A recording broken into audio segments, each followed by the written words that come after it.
রব্বানা আর আল্লাহুম্মা সবগুলো মুনাজাত। আল্লাহুম্মা রব্বানা আতিনা ফিদ দুনিয়া হাসানা রব্বানা যালামনা আনফুসানা রব্বানা লা তুযিগ কুলুবানা রব্বানা হাব লানা মিন আজওয়াজিনা রব্বানা লা তুযিগ কুলুবানা রব্বানা লা তুআখিযনা রব্বানা লা তুআখিয আলাইনা। এরকম যত আছে রব্বানা, এই সব রব্বানা দিয়ে আল্লাহ পাক রব্বুল আলামিন দোয়া করতে শিখাইছে। আল্লাহ পাক বলেন তুমি দোয়া করো, আল্লাহ তুমি আমার এইটা দাও, ওইটা দাও, সেইটা দাও, এগুলো তুমি চাইবা। আমি যদি যা লেখছি তাই যদি ঠিক রাখবো, তাহলে তোমার দোয়া করতে শিখাই দেয়া মানে আমি বাটপারি করা, যে আমি যা করব তা করবো অনার্থক। তোমার যেটু রব্বানা পড়াইছি এটা আল্লাহর পক্ষ থেকে এটা ফাজলামি, জোরে কর নাউজুবিল্লাহ। আল্লাহ পাক সেটার বাটপারি করে না, আল্লাহ পাক অপশন খোলা রাখছে। তাই সবে বরাতে কাঁদবো, সবে বরাতটা একটু বুঝে নেন, একটু কয়ে যাই। সবে বরাতটা কি? নবী পাক বলেন কুমু লাইলাহা ওয়া সুমু ইয়াওমাহা, রাত্রে জেগে ইবাদত করো, কান্নাকাটি করো, দিনের বেলা একটা রোজা রাখো। দিনের বেলা একটা রোজা, কয়টা রোজা? একটা রোজা রাখো। কেন? রাতভর কান্নাকাটি করে চাইবা, দিনের বেলা রোজা রেখে এটা পাস করাই নিবা। রাত্রে কান্নাকাটি করছি, আগামী বছর আমার নামে কি লিখতেছে এটা আমি জানি জানি। তাহলে আজকে রাত্রে আমার তকদির লিখবে, বড় একটা অস্পষ্ট রাত না? আমার পক্ষে লিখতেছে না বিপক্ষে লিখতেছে আমি জানি? কিচ্ছু জানি না। তাহলে আমার বিপক্ষে তো লিখতে পারে। ফেরেশতাদেরকে বলছে লেখো, ওর নামে লেখো, ও বলমারিতে অ্যাক্সিডেন্ট করে একটা ঠ্যাং ভাঙবে, আর ওর বউ ভাত রান্না করতে যে আগুনি পুড়ে এভাবে এক পাশ পুড়িয়ে যাবে, আর ওর মা স্ট্রোক করে মরবে, ওর ছোট ছেলেটা পানিতে পড়ে মরবে, আর ওর 3 গাড়ি চলে রাস্তায় অ্যাক্সিডেন্ট করে বুড়ো হয়ে যাবে। এই লে আসছে। আর আপনি সেই সময় মসজিদে যাইয়ে জিলাপি খাইয়ে খুশি দিলা হাতি তালে রয়েছেন। আপনার নামে এত নেগেটিভ লিখতেছে, যার প্রত্যেকটা আপনার সামনে বছরের জন্য ক্ষতির কারণ। ও মেম্বারিতে দাঁড়াবে ঠকবে, ও এমপিতে দাঁড়াবে ঠকবে, এসব কত সবে বেড়াতে লেখছে। সেই লেখার সময় আপনি মসজিদে যায় জিলাপি খাইয়ে আর হাসি খুশি দিলা পাচ্ছেন। আল্লাহকে ভালোই তো, সব ওর নেগেটিভ লেখি আর ওর তাতে খুশি। ঠিক আছে, ফেরেশতারা যা খুশি তাই লেখ। রাখতে হবে কি? অস্পষ্ট তকদির কি লিখতেছে আমি জানি না, আমি কান্নাকাটি করে আমার তকদিরে পাল্টাই নেব। কতক্ষণ? এই সময় এই গন্ডগোলের সময় এখন আমলিগ বিএনপি, আমলিগের তো আর মরিয়ে গেছে তা না, আছে সবাই এর মধ্যে দিয়ে, এত স্বীকার করতেছে না, মুখ উঠে এর ভিতরে বিএনপি আর আমলিগ দুই দলে দুই যুবক মারামারি লাগছে। এই মুহূর্তে আমলিগের একজন যদি বিএনপি একজনের রামদৌদে কোপ দিয়ে 2 ভাগ করে ফেলায়। পুলিশের সামনে স্পট অ্যারেস্ট, সামনে ধরা পড়ে গেছে, ধরে নিয়ে চলে গেছে। এখন যদিও বিএনপি ক্ষমতায় আসে নাই, কিন্তু গুটি চলতেছে ওই জায়গায়, এভাবে বোঝা যাচ্ছে যে কোনো কায়দায়। এই মুহূর্তে মামলা চলে গেলে, এই মামলায় আমলিগের এইডের কি উপায় আছে? ট্রাইব্যুনাল কোর্টে 1 মাসের মধ্যে ফাঁসির অর্ডার দিয়ে দিল। ঘুরতে সেই 5ই আগস্টের পর 1.5 বছর পর্যন্ত ওই ছেলেটা অ্যারেস্ট হয়ে জেলখানায় রয়েছে। আজকে রায় হবে, আগামীকালকে রায় হবে। আজকে খবর আসছে রায় শুনানি হবে কাল। এই রায়ে ফাঁসির অর্ডার একেবারে অনিবার্য, নিশ্চিত ফাঁসি হবেই হবে। সবাই জানে, এরাও জানে, ওরাও জানে, সেইভাবে তৈরি হয়ে গেছে। কোর্টে যাইয়া ছেলেটা এই 1.5 বছরের ভিতরে কোনো কাপড় চোপড় কেউ সাথে দেখাই করতে দিনে, যে লুঙ্গি পরে ঢুকছে সেই লুঙ্গি ছিঁড়িয়ে ফেটা হয়ে গেছে, অথবা প্যান্ট পরা ছিল সেই প্যান্ট ওই অবস্থা হয়ে গেছে। এখন আজকে কোর্টে যদি ওর বাঁচতে হয়, তাহলে অভিনয়টা কেমন হতে হবে? ওর বিয়ে করছে, একটা বাচ্চা আছে, বউটা পুরনো একখান কাপড় পরা, বাচ্চারা ল্যাংটা ছোট্ট 3 বছর বয়স, মাটা বুড়ো হয়ে গেছে, সিধা ভেতা কাপড় পরে যে কোর্টে দাঁড়াইয়া অভিনয় করতে হবে কেমন? ছেলে চোখ বন্ধ করে দাঁড়ায় রয়েছে, কোন ফাঁকেতে ভয়তে পেশাব হয়ে গেছে, কারণ কি রায় দেয় ফাঁসি এ শুনলি তো হুঁশ থাকবে না, এই ভয়তে চোখ বন্ধ করে রয়েছে, চোখ খোলে না, করজোর দিয়ে এভাবে দাঁড়ায় রয়েছে, পেশাব হয়ে গেছে, কাঠগড়া ভাসি গেছে। তার বুড়ো মা বলতেছে, জজ বাবা, ছেলে মেয়ে তোমারও আছে, আমার ছেলেটা জীবন ভরে ভদ্র, কোন শয়তানের পালায় পড়ে অ্যাক্সিডেন্ট করছে বাবা আমি বলতে পারি না, বাবা তোমার কাছে পায়ে ধরি, এরে যদি ফাঁসি দাও তাহলে আমাদেরকেও ফাঁসি দিয়ে দাও, আমি তার মা, আমারও দাও, আর এই যে একটা বাচ্চা আছে বৌমারও ফাঁসি দিয়ে দাও, আমাকে বাসায় রেখে লাভ নেই, বাবা জজ তুমি আমাদের দিকে তাকাও। এইভাবে কান্নাকাটি করতেছে।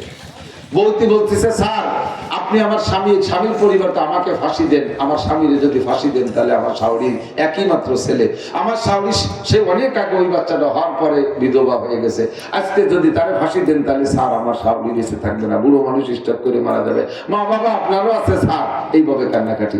ছোট বাচ্চাটা বলতেছে স্যার আমার আব্বাকে ছেড়ে দেন, আমারে ফাঁসি দেন। এখন স্যার ওদিকে সে তো কাঁপতেছে, ওদিকে বাদী পক্ষ দাঁড়ায় রয়েছে, উকিল তো রেডি যে আজকে ফাঁসির রায় দিতে বলে মোটা অঙ্কে হাতিয়ে পাবে। জজ স্যার কলম কামড়ায় ধরে বসে রয়েছে, একবার বাদীকের দিকে তাকায়, একবার আসামির দিকে তাকায়, একবার ওই কন্ডার দিকে তাকায়, কি করবে?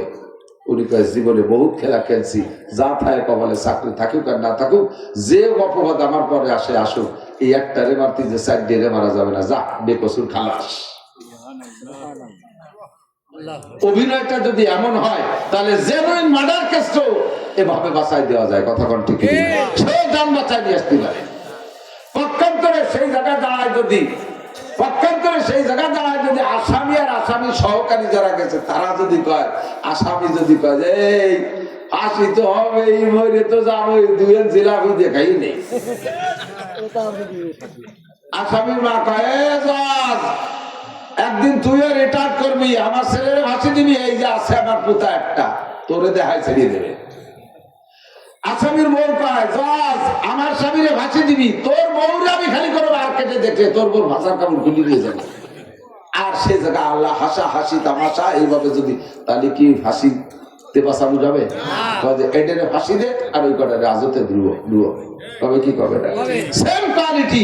লাইলাতুল বারাতে কান্নাকাটি হবে, আল্লাহ আমার গুনাহ মাফ করে দাও, আব্বা আমার গুনাহ মাফ করে দাও, আল্লাহ আমার সন্তান নাই সন্তান দাও, আল্লাহ আমার চাকরি নাই আমার চাকরি দাও, আল্লাহ আমার রিজিকের ভালো ব্যবস্থা নাই ব্যবস্থা করে দাও, সামনে নির্বাচন আমাকে জয়ী করে দাও, আল্লাহ আমারে গাড়ি দাও বাড়ি দাও, আল্লাহ আমি পরীক্ষাতে ভালো রেজাল্ট করাই দাও, আল্লাহ আমার ভাবনাটা দূর করে দাও, ইত্যাদি ইত্যাদি বলে তোমার প্রয়োজনগুলো চাইবা কান্নাকাটি করে। সে টাকা জিলাপি খাওয়ার কিছুই নাই, গোশ মাছ খাওয়ার কিছুই নাই, হালুয়া রুটি খাওয়ার কিছুই নাই। ওদিকে তোমার তকদিরে লিখতেছে আল্লাহ পাক এই সবই তোমার নেগেটিভ, সবই তোমার নেগেটিভ লিখতেছে।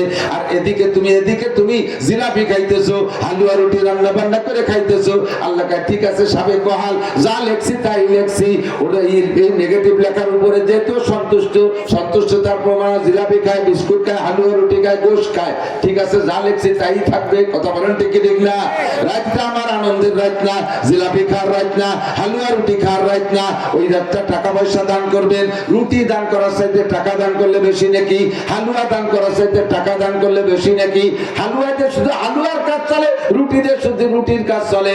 আর দানের মাধ্যমে নাকি হয়, টাকা দান করলে টাকা পাইলে মানুষের সব কাজ চলে। কতক্ষণ কাজে ওই রাত্রে দান খয়রাত করবেন, হালুয়া রুটি আর খাওয়া খাই রাত না, কান্নাকাটি করবেন, আল্লাহ পাকের কাছে চাইবেন, সারা রাত কান্নাকাটি কইরা শেষ রাত্রে সেহরিকে একটা রোজা রাখবেন।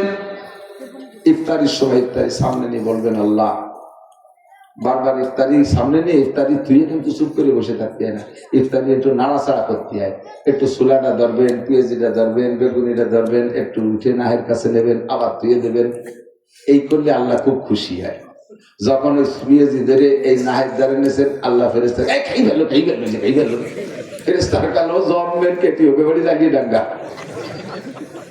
কোনো মতো কামেরাটা আরো 1.5 মিনিট বাইনি।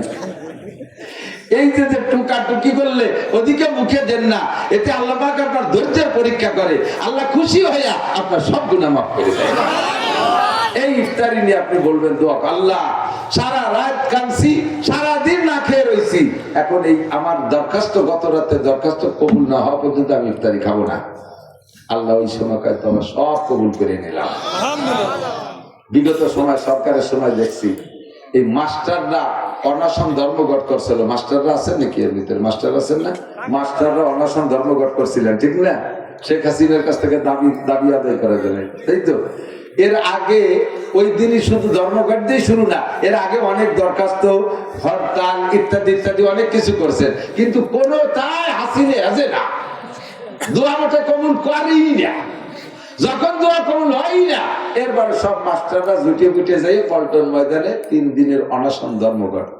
অনশন 3 দিন না ছিল, অনশন ধর্ম যে কয়দিন লাগে, দাবি পূরণ নয় যাবো না, পেটের পর থাল থুয়ে শুয়ে রয়েছে, খাবো না, এক করে খামি দিয়েছে, খাবো না। তো কোনো চালাক মাস্টার দ্বারা জুত করে খাইয়েছে, আবার পেটের পর থাল থুয়ে কিছু আছে জন্মের কেটি 3 দিনের মধ্যে সত্যি খাই নেই, যখন নিস্তেজ হয়ে গেছে সাংবাদিকরা দৌড়ে যে তাড়াতাড়ি স্বরাষ্ট্রমন্ত্রী শিক্ষামন্ত্রী ধরছে যে বদনাম হয়ে যাবে, চরম বদনাম, তাড়াতাড়ি ওদের দাবি দাবা পূরণ করেন। এরপরে প্রধানমন্ত্রী বলে ঠিক আছে ওনাদেরকে বাসায় চলে যেতে বলেন, খানা দানা খাইতে বলেন, আমি ওনাদের সব দাবি পূরণ করলাম। এরকম অনশন ধর্মঘট এই 3 দিন পর্যন্ত যা চাইছে, মানে জীবন করে যা চাইছে 3 দিন না খাইতে আদায় করে এনেছে, দোয়া কবুল করে এনেছে। সেম কোয়ালিটি গত রাত্রে যা চাইছেন সারাদিন রোজা রাইখে ইফতারের সময় দোয়া করে সেটা কবুল করে নেবেন। তাহলে রাত্রেবেলা কান্নাকাটি, দিনের বেলা অনশন ধর্মঘট, এই দুইটুকির নাম হলো শবে বরাত। এর মধ্যে খাওয়া আছে কোন জায়গা কম তো? এই দেশের মানুষ হালুয়া রুটি যে কার থেকে শিখছে আল্লাহই ভালো জানে। এই হালুয়া রুটি আর গোশ খাইতে খেতে আগে আমাদের ছোটবেলায় তো খুব অভাব দেখছি স্বাধীনের পরে। সেই সময় কুরবানির ঈদের সময় যে কটা গরু কুরবানি না হয়েছে 1 গ্রামে, এখন সবে বরাতে তার চাইতে বেশি গরু জমে যাবে। আর পোল্ট্রি মুরগি তো সেরেসা শুরু হয়ে গেছে এমনি। আল্লাহ কি পরিমাণ মাই খাইতে আল্লাহই জানে। শবে বরাত খাওয়ার রাত না, শবে বরাত এটা আনন্দ ফুর্তির রাত না, শবে বরাতটা হলো কান্নাকাটির দোয়া মোনাজাতের রাত। কথা বলেন, এই রাত্রে তাকবীর পাল্টায় নেবেন, দোয়া করবেন, মোনাজাত করবেন। কুমু লাইলাহা ওয়া সুমু ইয়াওমাহা, কোন পানকু আর কোন এই হঠাৎ মৌলবী কি কই উঠলো এ সমস্ত গুলো দেখার বিষয় নাই।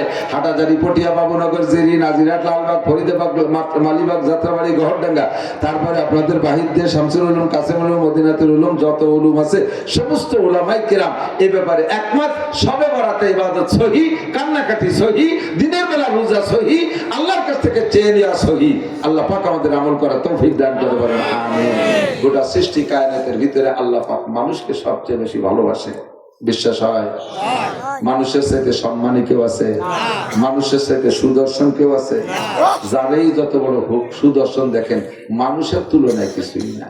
আপনার বাড়ি আইডিয়াটা সারটা খুব হেভি হ্যান্ডসাম, দেখার মতো, দূর দূর থেকে মানুষ আসছে, আরে বাপ রে বাপ খালেক মোল্লার আইডিয়া হেভি আইডিয়া, এই দেখতে দিল্লি 10-20 জন আসে, কিন্তু যত ডকের আইডিয়া হোক না কেন ওর সাথে কি আপনি মাইয়ে বিয়ে দেবেন?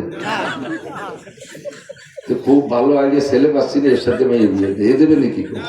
ও আইডিয়া তো কুরবানির দিন পর্যন্ত ওর হায়াত শেষ। কথা বল না কেন? কালো হোক আর দলা হোক আর বর্ষা হোক আর বুসা হোক আর যাই হোক না তাও কার না থাকো, মেয়েটা বিয়ে দিলি মানুষের সাথেই দেবো, ছেলেটা বিয়ে দিলি মানুষের সাথেই দেবো। কারণ মানুষের চাইতে সুদর্শন আল্লাহ পৃথিবীতে কেউ রে বানায় নেই। নিজেই বলেন লাকাদ খালাকনাল ইনসানা ফি আহসানি তাকওয়িম, সবচেয়ে সুন্দর করে বানাইছি আমি মানব জাতিকে। এরপরে সম্মানের দিক দিয়ে মানুষের চাইতে সম্মানী কেউ নেই। আল্লাহ পাক বলেন ওয়ালাকাদ কাররামনা বানি আদম, গোটা সৃষ্টির ভিতরে বনি আদমকে সবচাইতে সম্মানী করে বানাইছি। নুরানি ফেরেশতারা, যেই ফেরেশতারা গুনাহ করে না। আপনারা এখানে যারা মাহফিল শুনতে আসছেন, আসা এবং যাওয়ার পথে আপনাদের নাম তালেবে ইলম, মাদ্রাসায় গ্রাম্য বাংলায় তালবিয়া ইলম কয় না, এর নাম আসল হলো তালেবে ইলম, যারা দিন তলবকারী, দিন অন্বেষণকারী। আপনারা যারা দিন শিখতে এখানে এসেছেন, আসা এবং যাওয়ার পথে বেগুনাহ নুরানি মাসুম ফেরেশতারা আপনাদের পায়ের নিচে তাদের নূরের পর বিছাই দিয়ে আপনাদের সম্মান প্রদর্শন করে। ফেরেশতার চাইতে মানব জাতি সম্মানী। দেখতে সৃষ্টিগতভাবে সুন্দর করে বানাইছে মানুষকে, আবার সম্মানও সবচাইতে বেশি দিয়েছে। এবার মানুষকে শান্তিতে থাকার জন্য অসংখ্য নিয়ামত বানাইছে। জিব্রাইল এত বড় সম্মানী ফেরেশতা, এক গ্লাস পানি জীবনে পান করে দেখে নাই। পানি তিতে না মিঠা। কোন মিকাইল আলাইহিস সালাম সারা দুনিয়ার পানি পরিবেশন করেন, পরিচালনা করেন। জিন্দেগিতে মিকাইল আলাইহিস সালাম এক গ্লাস পানি পানও করে নাই, একটা ডুব দিয়ে গোসলও করে নাই, অথচ সারা দুনিয়ার পানি পরিবেশন উনিই করেন। এমন করে সমস্ত ফেরেশতারা কিছুই পান করে না, খায় না, কিছুই করে না, সবই আমরা ব্যবহার করি। যত সৃষ্টি আছে সব সৃষ্টি আমাদের খাদেম। সূর্য আমাদের আলো দিয়ে খেদমত করে, চন্দ্র আমাদের খেদমত করে, তারকা আমাদের খেদমত করে। কথা কন না কেন? ঠিক কি ঠিক না? কোনটিকে তুমি বলিবে মিথ্যা, এজে বিশ্বপতির দান, ভাবি আইয়া আলাই রাব্বিকুমা তুকাজ্জিবান। সূর্যটা বিশ্বপতির দান, চন্দ্র বিশ্বপতির দান। আরো আজীব হবেন আমার দিক তাকান। মানব জীবনে যে নিয়ামতটা যত প্রয়োজন, আল্লাহ পাক ওই নিয়ামতটাকে তত সস্তা করে দিয়েছে। ভেবে দেখছেন? মাটির প্রয়োজন বেশি না লোহার প্রয়োজন বেশি না সোনার প্রয়োজন বেশি? লোহার প্রয়োজন বেশি না? সোনা জীবনেও যদি কেউ ব্যবহার না করি তাতে কি কোনো সগীরে কবির হবে? আমরা পুরুষরা সোনা এক সরিষা পরিমাণ স্বর্ণ অলংকার হিসেবে ব্যবহার করা হারাম। অনেকে আছে স্বর্ণের চেন গলায় নাই, স্বর্ণের চেন গলায় নিয়ে কেমন জানেন, 20-25টা শুয়োরের বাচ্চারা দড়ি দিয়ে বাঁধে মালা বানায় গলায় দেওয়া যায়, একটা স্বর্ণের চেন গলায় দেওয়া পুরুষরা তাই। কোন জামাই রে সোনার চেন দিতে পারেন না, সোনার চেন দেওয়ার শুদ্ধ ভুল নাই, আর জামাই রে কি শুয়োরের বাচ্চা দিয়ে মালা বানায় দেওয়া যাবে? শুয়োরের বাচ্চা দিয়ে মালা বানায় দেওয়া যা, স্বর্ণের চেন গলায় দেওয়া পুরুষের জন্য তাই। তাহলে স্বর্ণ ব্যবহার করা পুরুষের জন্য, মহিলাদের জন্য A to Z জায়েজ আছে। 10 কেজি স্বর্ণ দিয়ে করে 3 পিস বানায় পড়ায় তোর বউরে, কোনো সগিরে কবিরে নেই, বরঞ্চ আর নেকি হবে, দোষ নাই। কিন্তু তারপরও কোনো মহিলা যদি 1 চুল পরিমাণ, 1 সরিষা পরিমাণ স্বর্ণ জীবনে অলংকার হিসেবে ব্যবহার না করে, তাতে কি তার কোনো গুনাহ হবে? ছেলে মেয়ে কম হবে? যে অমুক মহিলা সোনা ব্যবহার করতে পারতেছে না বলে ছেলে মেয়ে হচ্ছে না, এরকম কোনো রিপোর্ট আছে নাকি? বরঞ্চ যারা অনেক সোনা ব্যবহার করে তাকে ছেলে মেয়ে কম, 1টা 1.5টা অথবা 2টা। আর যারা সোনা দানা মোটেই না, গরিব আরে বরকত আল্লাহর রহমতে প্রত্যেক 2 বছর পর একটা তো হয়েই যাচ্ছে, ফাঁকে ফাঁকে কোনো কোনো টিভি 2ডিও আছে, অথচ সোনা নেই একটু। কথা বল না কেন? 1 ফোঁটা সোনা ব্যবহার করতে পারে না, প্রোডাকশন খুব ফার্স্ট ক্লাস। তাহলে বোঝা যায় যে সোনা বিটাকেও লাগে না, বিটিকেও লাগে না, ঠিক কিনা? লোহা লাগে কি লাগে না? সব জায়গা লোহা, লোহা ছাড়া কিছু হয় না। সেই স্বর্ণ যা কোনো দরকার নেই, তার ভরি 2,26,000 টাকা। আপনাকে নাম জানি কি যে স্বর্ণের ব্যবসা করে, 2,26,000 টাকা স্বর্ণের ভরি সেদিন দেখলাম পেপারে। আর লোহার ভরি কত? কেজি 87 টাকা। আজ কিনে দিয়েছি মাদ্রাসা, কেজি 87 টাকা। এই লোহা যে হারে আমাদের প্রয়োজনে লাগে, এ যদি স্বর্ণের মতো এরকম বড়ি দরে 2,26,000 টাকা দিয়ে কিনে কাজে লাগানো লাগতো, তাহলে কাশি কুদাল বানানো লাগতো না, ধান কাটিয়ে না লাগতো, কয়েকবার এটা দাঁত দিয়েছিল। হ্যাঁ, কথা বল। আল্লাহ ওই চিন্তা লাগবে না, ওর কেজি 87 টা তুই কি বানাবি বানা। তাহলে যে জিনিস প্রয়োজন বেশি তার দাম কম। কথা বল। মাটির প্রয়োজন বেশি না লোহার প্রয়োজন বেশি? মাটির প্রয়োজন বেশি। দেখেন তা আরো সস্তা, ঠিক না? 1 কাঠা জমি কিনবেন 1 লাখ টাকা দিয়ে, ওই বরাবর নিচে যত দূর যাবেন, জাহান্নাম পর্যন্ত খুঁজে চলে যাবেন, তবু আপনার মাটি, অন্যদিকের ভাগ নাই, ঠিক না? 1 লাখ টাকা কি পরিমাণ মাটি আল্লাহ ফ্রি করে দিয়েছে। মাটির প্রয়োজন বেশি না পানির প্রয়োজন বেশি? পানির প্রয়োজন বেশি, ঠিক না? পানির আর এক নাম জীবন। তা আল্লাহ আরো ফ্রি করে দিয়েছে। বর্ষাকাল ভোরে ধুমসা নামা নামছে, নদ নদী খাল বিল সাগর সমুদ্র সব পানি ফ্রি। কন্যা সুবহানাল্লাহ। এরপরে পানির প্রয়োজন বেশি না অক্সিজেনের প্রয়োজন বেশি? অক্সিজেনের প্রয়োজন। পানি না খাইয়ে 3 দিনও থাকা যায়, অক্সিজেন না খাইয়ে তো 3-4 দিন থাকা যায়, 3 মিনিট বেশি থাকা যায়। আল্লাহু আকবার। আল্লাহ আরো ফ্রি করে দিয়েছে, আরো ফ্রি করে দিয়েছে। কন্যা সুবহানাল্লাহ। কোন থেকে তুমি বলিবে মিথ্যায় যে বিশ্বপতির দান, এগুলো সব কার দান? আল্লাহ। ফাবিআইয়ি আলাই রাব্বিকুমা তুকাজ্জিবান। আল্লাহু আকবার। অক্সিজেন, এই আইসিইউতে অক্সিজেন কিনে ব্যবহার করা লাগে না? ঘন্টায় 2,000 টাকা বিল, ঘন্টায় 2,000 টাকা, যদি মানে 24 ঘন্টায় 48,000 টাকা। আল্লাহু আকবার। আমার আপনার দৈনন্দিন যে অক্সিজেন ব্যবহার করতেছি, এ যদি 48,000 টাকা বিল দিয়ে বেশি, তাহলে কয়জন বাঁচতাম? পান্দি শিল্পপতি কোটিপতিরা হয়তো মাস 3 থাকতো। আমরা গরিবের গোলাপান বাপ ধান চালাই কিসেন বেছে, আমাকে আমরা পেটে থাকতে বলতে মরি যেতাম। আব্বা 500 টাকা দিন ভরে কিসেন বেছে পায়, ওই অক্সিজেনের বিলও দিতে পারো না, খালি হয়ে লাভ না, পেটে মরে যাই। আল্লাহ কইছেন যে তোমার করা লাগবে না, তুমি বাড়ি চলে এসো। অনেক থাকি না হয়ে গেছে, 5 দিন করে গেছে, আমি তোমার জন্য অক্সিজেন ফ্রি সাপ্লাই দিলাম। সুবহানাল্লাহ। এই সব কিছু দিয়ে প্রমাণ করতে চাই আল্লাহ আমাদেরকে ভালোবাসে না মন্দবাসে? ভালোবাসে, ঠিক না? এবার আল্লাহ পাক বলেন, আমি তো তোমার রাতভর জীবন ভরে সারা জিন্দেগি ভরে সবাই মিলে বললো শেষ করতে পারবো না, এই জন্য এখানে বেড়ে পেয়ে গেলাম যে আল্লাহ আমাদেরকে ভালোবাসে, তার অসংখ্য প্রমাণ, ঠিক না? আর একটা প্রমাণ না বলে পারতেছি না। আপনি যদি অন্যায় করি, সরকারের অধীনে থাকি, আমারে সরকার ছাড়ে না, যে কোনো ভাবে ধরে ফেলবে, আমারে জেলে দেবে, ফাঁসি দেবে, ইত্যাদি ইত্যাদি করবে, ঠিক না? সরকারের যদি ভোট না দেয়, নির্বাচিত সরকার যদি আমার বিরোধী দল হয়, তাহলে আমারে সরকার অনেক কিছুতে বঞ্চিত করবে।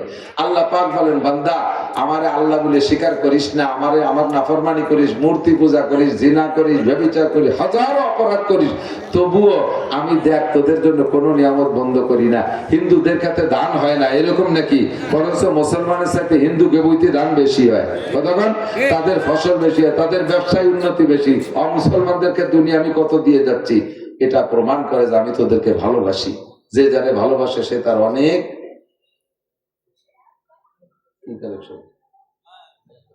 লোকদের সুযোগ ব্যয় করে ফেলছে না। একটা খবর রাজা এক মাঠে 2-4 দিলে বাটি নষ্ট হয়েছে, সবই তার জন্য দিয়ে গেছে।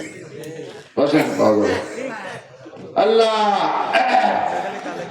এদিক থেকে মানুষ দেখলি কালেকশন কি যে স্বভাব খারাপ হয়ে গেছে।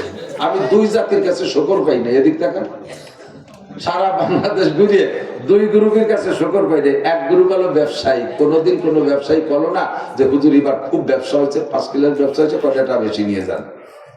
কোন ব্যবসায়ী পায় না। সব ব্যবসাকে না ব্যবসা নাই, হুজুর আসিলে নাই ব্যবসা নাই, খালেদা নাই ব্যবসা নাই, ইনু চাইছে ব্যবসা নাই, জীবন বেড়ে ব্যবসা নাই। অথচ 1 লাখ টাকা পুঁজি নিয়ে শুরু হচ্ছে 10 বছর আগে, এখন কোটিপতি হয়েছে। ব্যবসা নাই এতটা আসলো করতে শকর করবে না কোনোদিন কোনো ব্যবসায়ীরা। আর মাহফিলারা কোনোদিন শকর করে না। বক্তাকে দাওয়াত দেবে সেইভাবে যার সময় হুজুর কোনো কালেকশন নেই আল্লাহ আর আসে একটাই বুকটে কাটিয়ে কাটিয়ে বলে এই সব বাদ দেন। আমাকে গোপালগঞ্জে এবার যে মাইট খাইছি, যে মাইটটা খাইছি, আমাকে মাদ্রাসা টাকা দেওয়া সব আমলিগের লোকজন। সে আমলিগালারা কয়েকজন নারাই পড়ায় চলে গেছে। আমার মাদ্রাসার মাহফিলে 8 লক্ষ টাকা ব্যয়, 8 লক্ষ টাকা মাহফিল খরচ, কোনো কালেকশন নেই।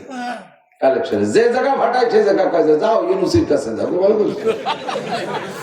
যাও এনসিপির অমুকের কাছে যা ফাটায় দেয়, তারা তো আমাকে চাই জন্য দেয় না। কোনো আল্লাহর ফজলে গোটগাট করে বসি, যে কথা বুঝতেই দেবো না, কোনো বক্তা গেল না, শ্রোতা গেল না, কেউ বুঝতে দেবো না। প্যান্ডেলও করছি অন্য বেরোচ্ছে সুন্দর, মাহফিলে সব খরচ বাড়াইছি, পকেটে 5 লাখ টাকা নিয়ে বসে ঘুরছি, যে কোথায় কোনটা লাগবে একটু বুঝতে দেবো না, সব খরচ আমি করবো।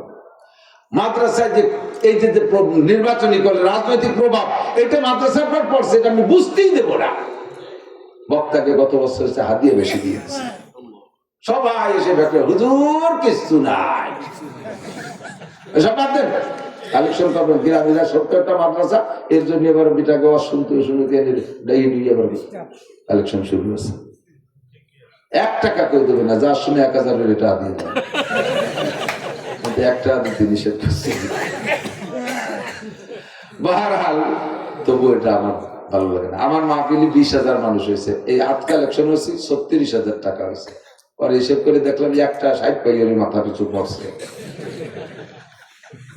আর এই খয়রাত জীবনও করবে কি আমি দিয়ে দেবো। আল্লাহ তো আল্লাহ পাক আমাদেরকে ভালোবাসে। এবার আল্লাহ জিজ্ঞেস করতেছে, কুলিন কুনতুম তুহিব্বুনাল্লাহ, আমি তো তোমারে ভালোবাসি, তুমি কি আমারে ভালোবাসতে চাও? আমি তোমারে ভালোবাসি, তার কত প্রমাণ দেখো, কত প্রমাণ। হ্যাঁ যুবক, তোমারে ভালোবাসি প্রমাণ, তুমি নামাজ পড়ো না তবুও তোমারে খাইতে দেই, কথা কর না কেন? তুমি রোজা রাখো না তাও তোমার রমজান মাসও খাওয়াই, তুমি জিনা ব্যভিচার করো তারপরে তোমার বাঁচায় রাখতেছি, 28 জ্বলতেছি, তুমি কত অন্যায় করো তারপরও তোমার আমি শেষ করি না, এটাই প্রমাণ আমি তোমারে ভালোবাসি। এবার তুমি যদি আমারে ভালোবাসো বলো, জি আল্লাহ তোমারে ভালোবাসি। আমরা আল্লাহর ভালোবাসি না? জি আল্লাহ ভালোবাসি। তাহলে উভয় পক্ষ থেকে ভালোবাসা যদি আগায়, ভালোবাসার একটা রেজাল্ট আছে। বৈধ ভালোবাসারও রেজাল্ট আছে, অবৈধ ভালোবাসারও রেজাল্ট আছে, আছে না নাই? আল্লাহকে আমরা ভালোবাসবো, আল্লাহ আমাদেরকে ভালোবাসে, এটা বৈধ না অবৈধ? অবৈধ না বৈধ? এই বৈধ ভালোবাসার একটা রেজাল্ট আল্লাহ পাক বলেন, ইন কুনতুম তুহিব্বুনাল্লাহ, যদি তোমরা আমাকে ভালোবাসতে চাও বলো জি আল্লাহ তোমারে ভালোবাসতে চাই, তবে রেজাল্ট কি হবে, এ ফলাফল কি দাঁড়াবে কও? আল্লাহ পাক বলে আগে ফলটা শুনে নে, ঠিক আছে? ইউহিব্বুকুমুল্লাহ, আমার যত ভালোবাসা আছে সব তোদেরকে ঢেলে দেব। ওয়ায়াগফির লাকুম যুনুবাকুম, চলার পথে জীবনে যত গুনাহ করেছিস, যত গুনাহ করেছিস, ইয়াগফির লাকুম যুনুবাকুম, সব গুনাহ আমি আল্লাহ পাক ক্ষমা করে দেব। একটা গুনাহ তোমার আমলনামায় রাখবো না, এটা আমার ভালোবাসার প্রমাণ, এটা আমার ভালোবাসার প্রতিদান। আল্লাহু গফুরুর রহিম, আমি গফুর বিদায় ক্ষমা করে দেব। আমার আরেকটা আরেকটা নাম রহিম। এই রহিম নামের বদৌলতে ফাউলাইকা ইউবাদদিলুল্লাহু সাইয়্যাতিহিম হাসানাত, তোমার জীবনের সমস্ত গুনাহগুলো ক্ষমা করে দিয়ে গুনাহ সংখ্যা পরিমাণ নেকি দিয়ে আমলনামা ভরপুর করে দেব। জি আল্লাহ, তাহলে তো রেজাল্টও ভালো। তা ভালোবাসবো কিভাবে? এবার আল্লাহ শিখিয়ে দিলেন। ভালোবাসতে হলে নবীকে বলেন, আপনি বলে দেন ফাত্তাবিউনি, আমার অনুসরণ অনুকরণ করো। নবী পাকের অনুসরণ অনুকরণ করলে কি হবে? নবী পাক বলেন মান আতানি ফাকাদ আতা আল্লাহ, যে আমার অনুসরণ অনুকরণ করলো সেজন্য আল্লাহরই অনুসরণ করলো। অমান আসানি ফাকাদ আসাল্লাহ, যে আমার সাথে নাফরমানি করবে সে আমার আল্লাহর সাথেই নাফরমানি হবে। হুজুরকে এবার বললাম, হুজুর আপনাকে তো আপনার সাহাবায়ে কেরাম বলেন, হুজুর আপনারে আমরা সামনে দেখতেছি, ভালোবাসি, আপনার অনুসরণ অনুকরণ করি। একটা দিন আপনি দুনিয়ায় থাকবেন না, সেই সময় মুসলমানরা কিভাবে আপনার অনুসরণ করবে? হুজুর বলেন মান আহাব্বা সুন্নতি ফাকাদ আহাব্বানি, যে আমার সুন্নতকে ভালোবাসলো সেজন্য আমাকেই ভালোবাসলো। ওমান আহাব্বানি কানা মাই ফিল জান্নাহ, আর যে আমাকে ভালোবাসবে আল্লাহ তারে ভালোবাসা তারে আমার সাথে জান্নাতে পাঠাইয়া দিবে। এবার নবী পাকের হাতে গোনা কয়টা সুন্নত বলে দেব, একেবারে এর সাথে কোনো ওয়াজ নাই, শুধু সুন্নত। কি বললাম? হুজুরের সুন্নত রে ভালোবাসলে হুজুরে ভালোবাসা হয়, আর হুজুরে ভালোবাসলে আল্লাহকে ভালোবাসা হয়। কতক্ষণ? আর আল্লাহকে ভালোবাসলে আল্লাহ ক্ষমা করে দেন, নবীর সাথে জান্নাতে পাঠিয়ে দেয়। যে ব্যক্তি নবী পাকের সাথে জান্নাতে যাইতে চান তার অতি জরুরি, তার অবশ্যই কর্তব্য মাথা থেকে পায়ের তালু পর্যন্ত বডির ভিতরে সুন্নত গুলো পরিপূর্ণ নিয়ে আসেন। যুবক পাগলামি করিস না, পাগলামি করতে করতে কিন্তু জীবন শেষ করে দিছো। যে কোনো সময় রাস্তায় যে কিন্তু ধম করে পড়ে যেতে পারো, ট্রাকের তলে বাসের তলে অ্যাক্সিডেন্ট করে যে কোনো জায়গায় পড়ে যেতে পারো। হায়াতের কোনো গ্যারান্টি নেই। তোমার মতো বহু যুবককে দেখেছি স্টক করে মারা গেছে, বয়স এখনো সেই পরিমাণ হয় নাই।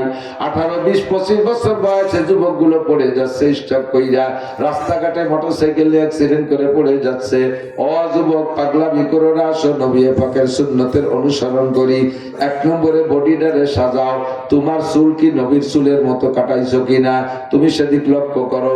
যদি নবীর চুলের মতো চুল তুমি না কাটাইয়া ওই মেসি কাটিং আর নেইমার কাটিং, ইহুদি কাটিং আর খ্রিস্টান কাটিং, হিন্দু কাটিং আর বুদ্ধ কাটিং, জেলোনেস্কি কাটিং আর ওই যে কি বলা হয় কিম জং উন উত্তর কোরিয়ার প্রেসিডেন্ট কাটিং, এই সমস্ত কাটিং এ যদি কাটো, নবী পাক বলেন মান তাশাব্বাহা বিকওমিন ফাহুয়া মিনহুম, যার সাথে যার মিল হবে তার সাথে তার হাসর হবে, যার সাথে যার মিল হবে তার সাথে তার হাসর হবে। তোমার মুখখানের দিকে তাকাও, তুমি দাড়ি কাইটা মুখটারে কি করেছো? তুমি কি মনে করো নবী পাক কোনোদিন দাড়ি কেটেছিলেন? নবী পাক দাড়ি কাটে নাই, সাহাবায়ে কিরাম দাড়িতে খুর লাগায় নাই। খোদার কসম, দাড়ি কাটা খুর লাগানো অবস্থায় যদি তুমি কিয়ামতের ময়দানে যাও, আল্লাহর কসম তোমাকে নবী পাক প্রথম চান্সে সুপারিশ করবে না। এক দাড়ির কারণে তোমাকে 50,000 বছর জাহান্নামে পোড়া লাগবে। নামাজ পড়তে গিয়ে খালি মাথায় নামাজ পড়ে তো টুপি কি নামাজের অঙ্গ? টুপি নামাজের অঙ্গ না, টুপি মুসলমানের ইউনিফর্ম। মুসলমানের 24 ঘন্টার পোশাকের মধ্যে একটা টুপি আছে। পরনের কাপড়টা যেমন আপনার ইউনিফর্মের মধ্যে পড়ে, মুসলমানের টুপিটাও তেমন। তবে দৈনন্দিন কাজ কামের জন্য আপনি টুপি কিছুক্ষণ খুলে রাখলেও নামাজের সময় খালি মাথায় নামাজ পড়বেন না। আমার নবী কোনোদিন খালি মাথায় নামাজ পড়েন নাই, সাহাবায়ে কেরাম পড়েন নাই। এরপরে মোসার দাড়ির দিকে চলে আসেন, এরপরে আপনার পোশাকের দিকে চলে যান। আপনি যে পোশাক পরেন এই পোশাকটা নবী পাক পরেন নাই, সাহাবায়ে কেরাম পরেন নাই, তাহলে আপনি নবী পাকের কি ভালোবাসলেন? তো কোজা বা সুন্নতে আহমদ কোজা বা মুহাম্মদ কাই বুয়াদ নিসবত তুরা।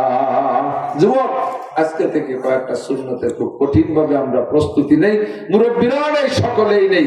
1 নম্বরে আমি দাড়ি কাটবো না, প্রতিজ্ঞা করেন দাড়ি আর কাটবো না।